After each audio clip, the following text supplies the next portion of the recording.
Hello, aligned photographers. I'm your host, I'm your host, Casey Louise, and I'm an intimate motherhood photographer and photography educator based out of Seattle, Washington, and I do not edit these episodes. However, today I am recording live from the beach house, and this is somewhere that my family goes every single summer. This is our fifth year having this tradition and being here. And one thing about the beach house, basically the only thing that isn't ideal about being here, or at least being here while trying to record a podcast episode, is that we are right next to a naval base and they have jets flying above us pretty frequently and it's very loud. So, for this episode, even though I won't be editing, when I hear it, it's going to get louder. I will pause. I will start again. I've tested it out. I think it's going to work. Anyways, today I wanted to talk all about something that happens when you're just starting out and you're trying to figure out how to niche down. You're trying to figure out, oop, it glitched. I don't know why. You're trying to figure out what it is that you really want to do with your photography work. And you're also starting out with lower prices. You're also doing more model calls. And honestly, when that happens, sometimes, I'm going to be honest, we get taken advantage of, or we just end up with more clients who truly are not aligned with the type of work that we want to be doing. And these are fantastic learning experiences. So today I want to talk about how to navigate those when they happen, how to narrow it down and move more quickly towards attracting those ideal clients that you really do want to have in your life, in your portfolio, in your business. And I'm going to start by telling a story that actually was shared with me the other day, and it was asked, okay, how do I navigate this? She was at a newborn session and done with the newborn session. Now, newborn sessions are a little bit longer. We usually take about 2 hours to complete a newborn session. Less than, it depends on the situation. I just want to leave 2 hours of space to make sure that if the baby needs anything they need, the parents, mom needs anything that they need, that they can have it at any time and just be completely stress free. Okay. So, completed a full almost 2 hour newborn session and then about to leave. And the dad says, oh, wait, I need new headshots. Would you mind taking a couple updated headshots for me?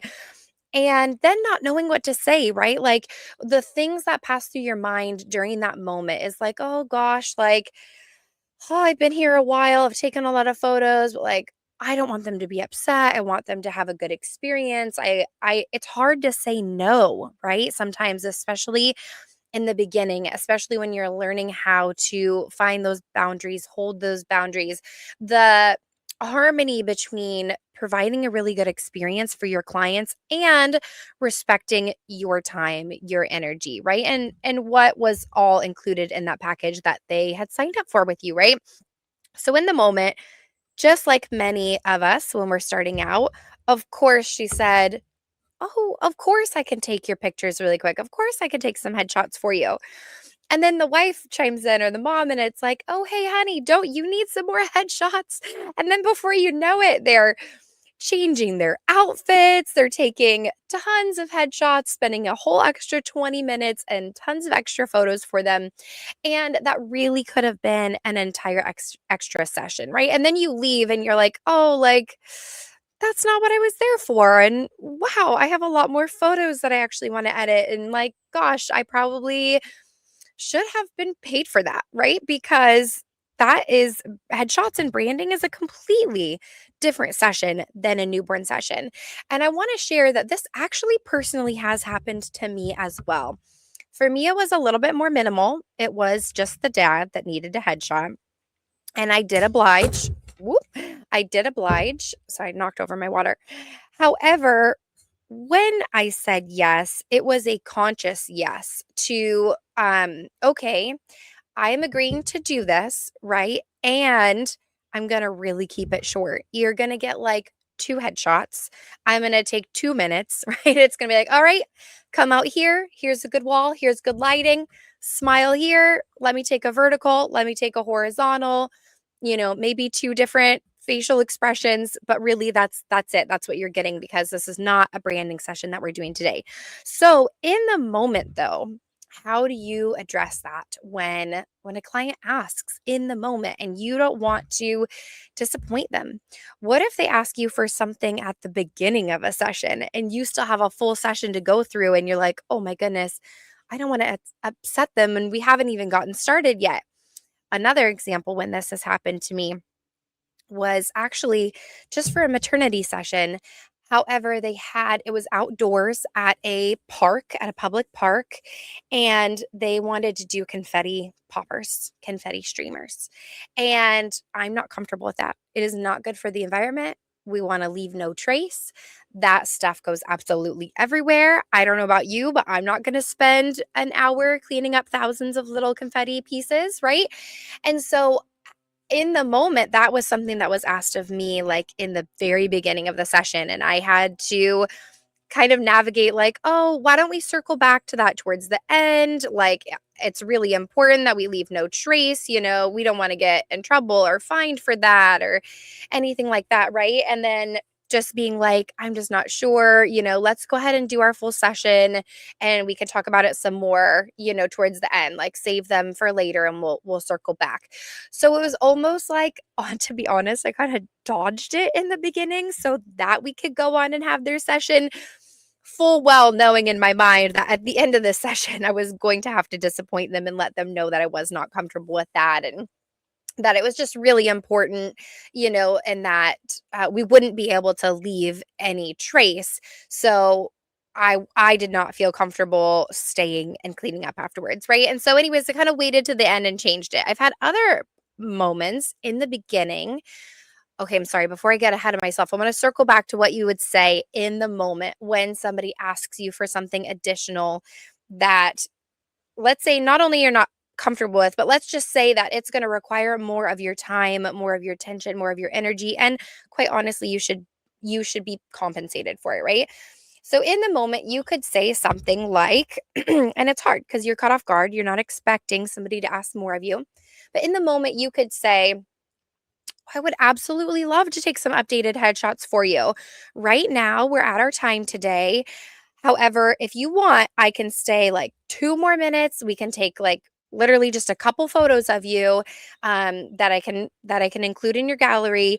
However, if you really like, if you both need headshots, if you want outfit changes, all of those things, it's really going to be best if we go ahead and get you scheduled for a branding session. Or better yet, if you don't do branding, you can refer on to somebody who does specialize in that. Airplane's coming. I'm going to pause. And we're back. That actually wasn't even one of the super crazy loud jets. That was almost just like a very large regular airplane for the Navy. Okay, so, anyways, what you want to do in the moment is, I would love to accommodate this. Here's where we're at for today. So, for me to accommodate you, here are my boundaries. Here's what I am willing to do. And you need to be really clear with yourself. Like, what are you willing to do that is not going to create resentment? Because the last thing that you want to do is to leave a session feeling, or even going into a session, right, feeling resentful, like you're not being respected, like your time, your efforts, your artistry, all of it, right? So you want to make sure that you are not going to feel resentful based off of the boundaries that you're able to provide. So what are you willing to do? And you don't have to give a hard no. Like, of course, this person needs updated headshots or they need whatever. And are you the best person to do that for them? Is that the best time to do that for them? Keep in mind, you are serving, right? We're always serving over performing. So when you think about it from a serving standpoint, it is not always the best to say yes for that person, okay? If somebody is not an expert, I'm like the silliest, I'm just in anything, right? Like, okay, if somebody is a terrible cook, I really don't want them to offer to make me dinner, okay? Like, that's a ridiculous analogy. But you are the best in what you do. And there is somebody who is really good at at the different things, right? There's somebody that's good at something. I'm not making very much sense here. What I'm saying is, if they are requesting something and you are not going to be able to provide them with the best experience, it is much better to let them know that. And they will actually respect and appreciate you for holding those boundaries and for being really clear with them, right? I want to give you the best experience possible. I want to provide you with the best images that you're really hoping to get.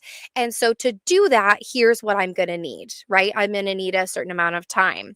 I'm going to need to be compensated, or I'm going to need to refer you onto somebody else who is going to provide exactly what you're looking for, right? Because that person's not me. I'm here to do a newborn session, and that's what I'm best at. So that is one way you can hold those boundaries in that moment. Now, it's much easier said than done. And like I said, it can be really scary, especially in the beginning when you don't want to say no. You think that you're going to be disappointed in them by saying no. But I think if you can reframe it in a way of how can I best take care of this person and what they're asking of me, it's sometimes not always to say yes, right? In fact, I feel like it rarely is to just give an immediate yes. It's like, what are they really asking of me? How can I provide the best experience for them? And then giving that as your answer, right? So if you can, anytime you're caught off guard, when somebody asks you for something additional, when somebody asks you for something that's outside of your scope, if you can take a moment and reframe like, hey, it's not always going to be in their best interest or my best interest to say yes and accommodate. So that's one way to think about that going forward. But honestly, in the beginning, when you are just doing sessions, you're trying all the different things. You are figuring out what lights you up, what leaves you excited when you go. Here's another plane. That one was quite short, actually. When you are trying to figure out what type of sessions do you love the most, right? What are you best at capturing? What are you most excited to photograph for other people when you're figuring out your niche? And that doesn't necessarily mean that, oh, I only do newborns or I only do weddings, right? I refer to for some photographers who, I'll just say Chloe Ramirez, she photographs love, right? And love can transcend into many different categories or niches. Okay. So niching down to like only posed newborns or only corporate headshots, things like that, right? It doesn't have to be so specific and narrow, but what it does have to be is something that you're very passionate about, that you really enjoy, and that you kind of become the expert in your field. You become recognized, you become the go to person for that type of session. Okay. And so when you're trying to figure out what that is, you're going to try a lot of different things. You're going to do a lot of model calls, and you're probably, when you're starting out, not going to be charging premium rates, right? Like you are going to be charging less when you first begin. And that is okay because you are figuring out how to provide the best experience. You are maybe still working on your manual camera settings. You are maybe still mastering different lighting situations in home, outdoors. If you use artificial light, different times of day, different locations, right? You're still learning, you're still growing. And as we do that is when we raise our prices, right? That makes total sense. However, when you are pricing yourself lower and when you are just beginning, for example, when you are doing model calls, it was my experience, and I believe many others, that you are much more likely to get taken advantage of, unfortunately, because you would think, like, oh my gosh, this person will just so appreciate this offer that I'm giving them, this session that I'm giving them that they didn't have to pay for. They got this crazy discount or whatever. You'd think that they would like super appreciate it. But the reality is, people care a lot more about things that they pay a lot of money for, right? If I buy $10 sunglasses because I have a 5-year-old and an almost 2-year-old, and I would be so upset if I spent $100, $200 on a pair of sunnies just to have them destroyed the next day or even same day, right? Of my kids. So I get $10 sunglasses because I don't care about them, right? And that really translates to any service we pay for. Your time will be more respected. You will be more trusted when people make a larger investment. That's not saying go charge a bunch of money right away while you're still learning because you want people to respect you and all those things and value what you provide for them. It just means be highly aware of setting boundaries. So, from the very beginning, when you're starting sessions, you should absolutely have contracts in place that cover you and cover your client, right? Be very clear about setting expectations ahead of time. One thing that helps a lot is showing up as the authority. Even when you're still learning, you can say, hey, I haven't done a lot of in home newborn sessions before, so I would love to offer it to you at this price and guide them, prep them from the very beginning, right? Send them client expectations. What can they expect from their session before it happens? Guide them through it. You'll show up at sessions and people will literally, I have shown up at a session, and had a booklet of like Pinterest images that absolutely were not mine that this mom had printed out and stapled together of like a full booklet of like other people's newborn images that she wanted me to capture. And what I said in that moment was, these are so beautiful.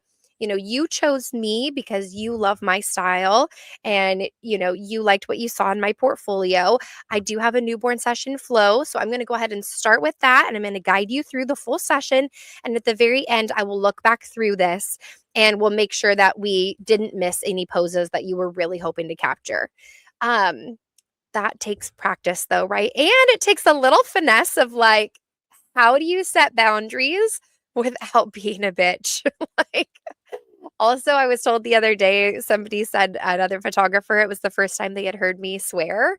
And anyways, they said they liked it, which is good because in my real life, I actually swear quite a bit.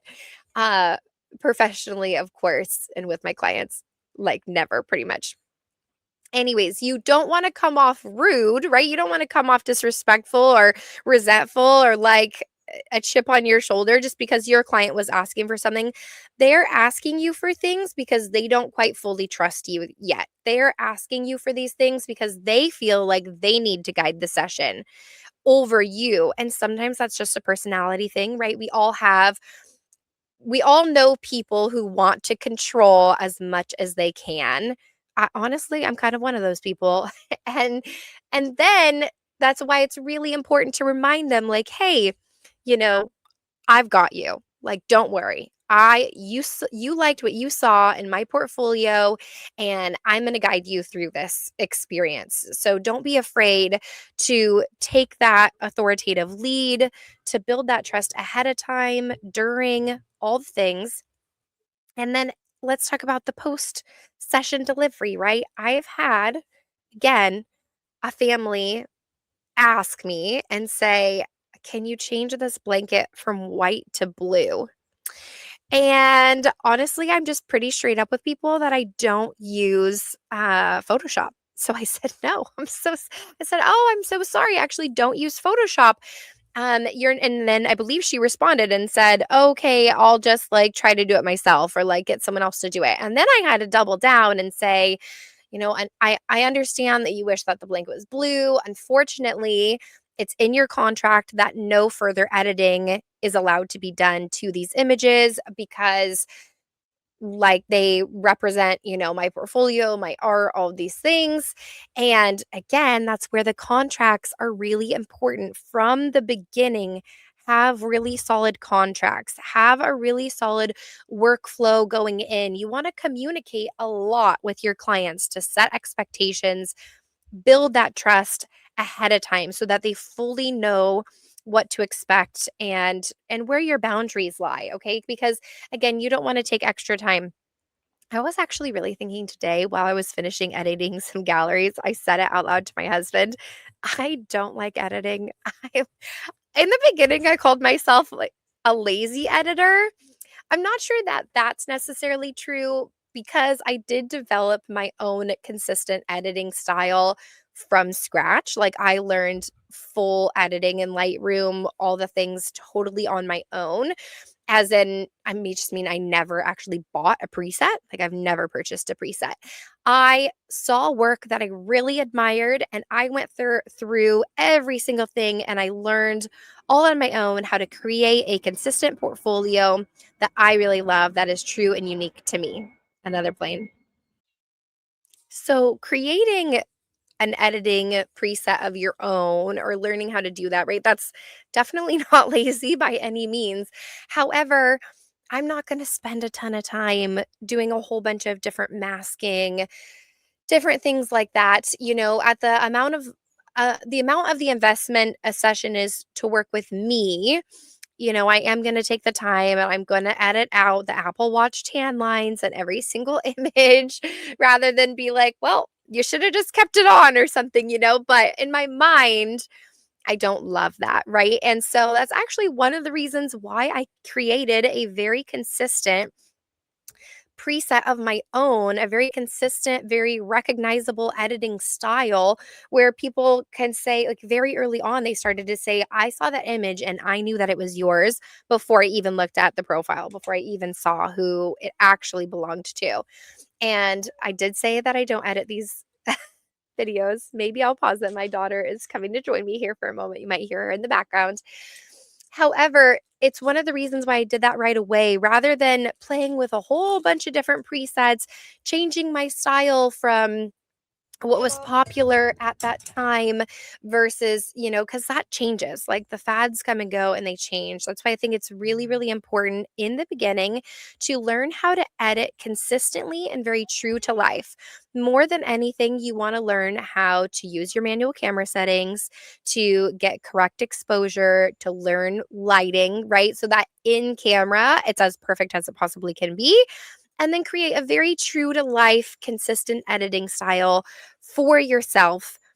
Then you can branch off from there if you want to, right? Like learning manual camera settings, learning how to work with the light, and then you can go intentionally do something different, right? But you want to lay a really solid foundation first. And so for me, someone who really doesn't want to spend hours editing, I truly honestly don't have hours to spend editing. I created this from the beginning so that I could just apply it to every single image that I capture. And then, of course, I have to do slight tweaks depending on what colors they're wearing and little things here and there, right? But coming up with something consistent that I could say, okay, this is my editing style. And I wanna hold the boundary of, like, this is how much time I have, and I actually have a very quick turnaround time as well.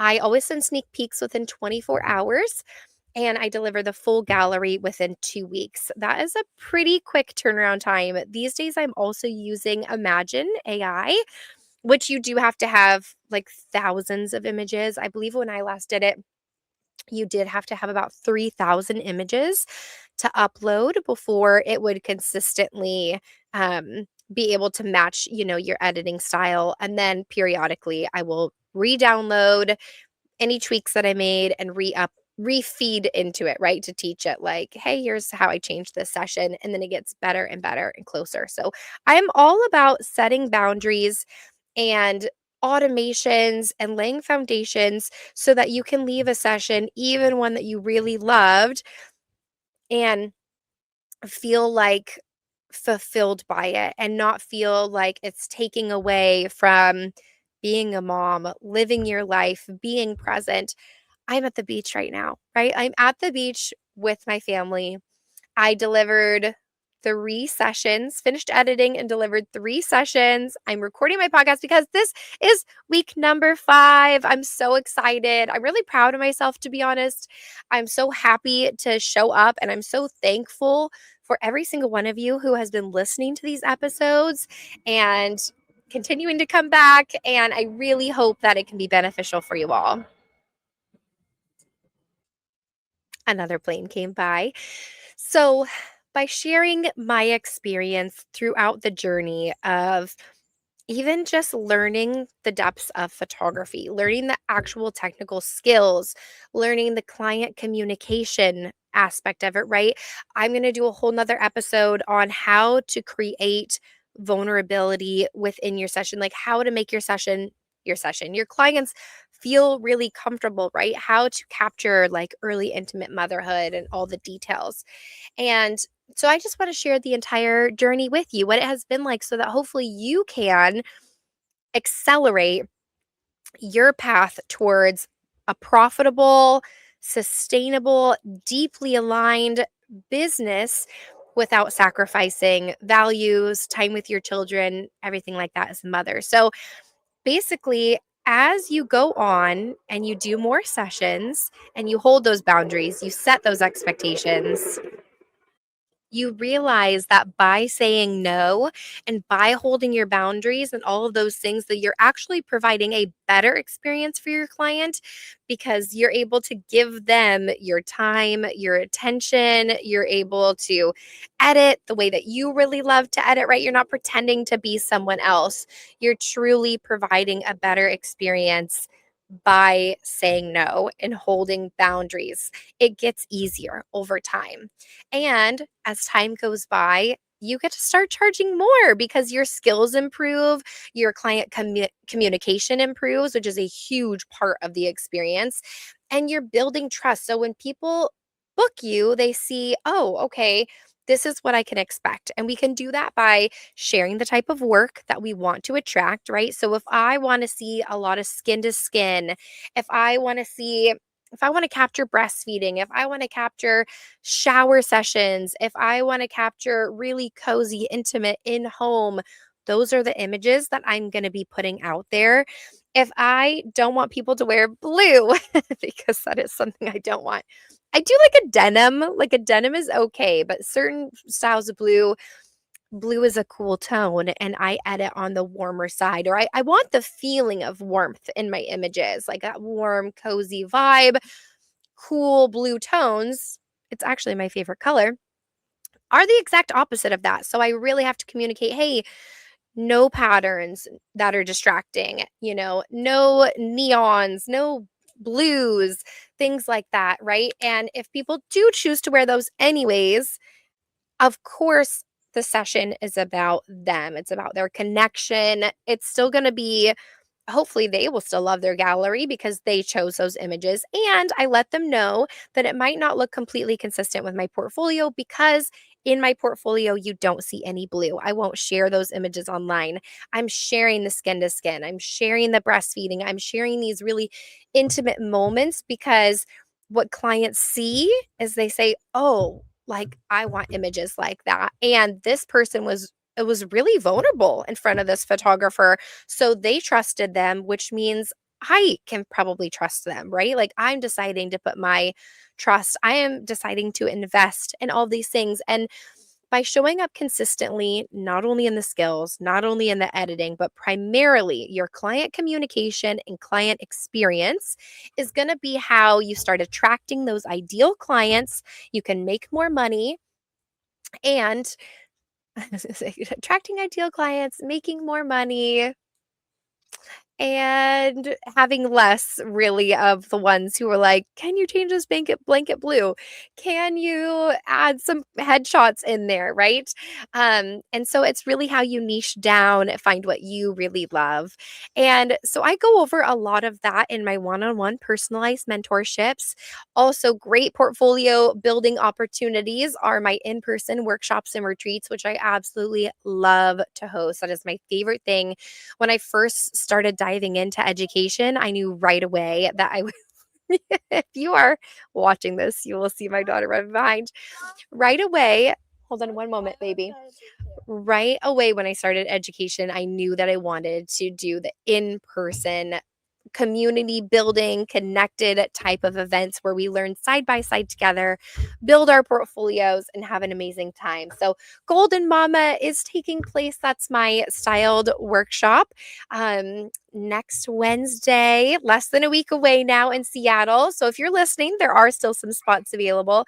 Otherwise, I'm getting ready to launch my retreat, my Aligned Photographers Retreat. We did it last year in Kingston, Washington in February, and I'm getting ready to plan all of those details once again. So, thank you so much for being here. And if you like these episodes, please give them a follow. Also, they should be available on all the platforms now. Finally, a month in, I launched that. So, give it a follow, give it a like, comment. I'm not sure if you can hear my daughter. Anyways, have a great week, Aligned Photographers, and I'll see you next time.